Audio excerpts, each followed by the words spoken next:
Equipoise, also known as EQ and boldenone. That is what we're going to be discussing today. And as always, I need to remind you guys, I have no medical training. I am not a doctor, nor do I pretend to be one. I am not a chemist. I do not encourage the use of substances, legal or illegal, and this video is strictly for educational and entertainment purposes only. Equipoise was originally used for horses, and that's why it is known as the horse steroid.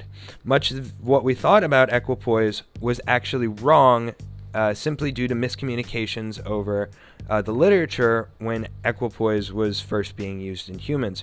Primarily, what we thought about Equipoise was that it converted half the rate of testosterone into estrogen. This is not true. It does convert into a estrogen, but an estrogen that doesn't do anything in the body. To my understanding, it is E1, not E2.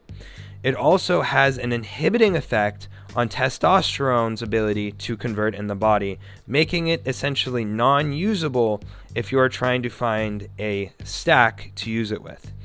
EQ is also known as one of the best steroids for oxygen carrying capacity, as it increases blood thickness and is great for endurance athletes, as I've heard, but this can also lead to blood clots since it is still the thickening of the blood.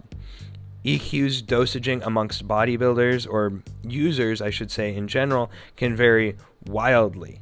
So to give you an estimate is difficult, but for bodybuilding I would generally say it's used in 100 milligram dosage per week on up.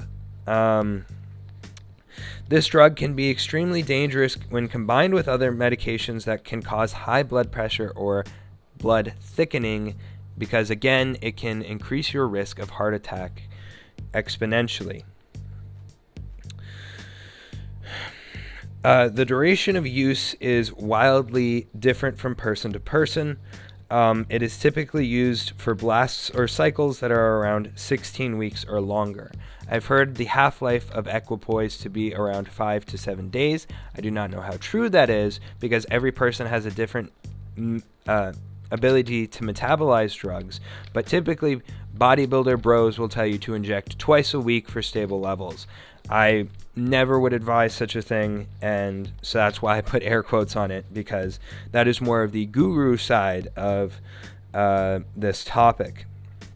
Side effects include, but are not limited to, acne, hair loss, crashed endogenous productions of natural hormones, testicular atrophy, body hair growth, clitoral enlargement for women, deepening of the voice, development of an Adam's apple for women, gynecomastia, thickening of the blood, and clotting, left ventricular hypertrophy, raising of blood cholesterol, lowering of good cholesterol, and crashed E2 levels, as well as prostate enlargement. Women are advised never to take this compound, and this drug is illegal for both personal and prescription use in the United States. So, as always, I'm going to say that anybody in the United States should not be using this medication unless for some reason there's a jurisdiction difference in your area. I heard Oregon has different legislation now, but I don't know how true that is, so you would have to look up your local laws, and every other country in the world would also have to do the same at researching their local laws. I appreciate you guys sticking around for this video. I will see you in the next one, and I would like it if you guys would subscribe to my channel, maybe give me a comment, hit that notification bell, like the video if I didn't already say that, and if you're on Rumble, please hit that Rumble button and follow my channel. As I said before, I'll see you guys in the next one.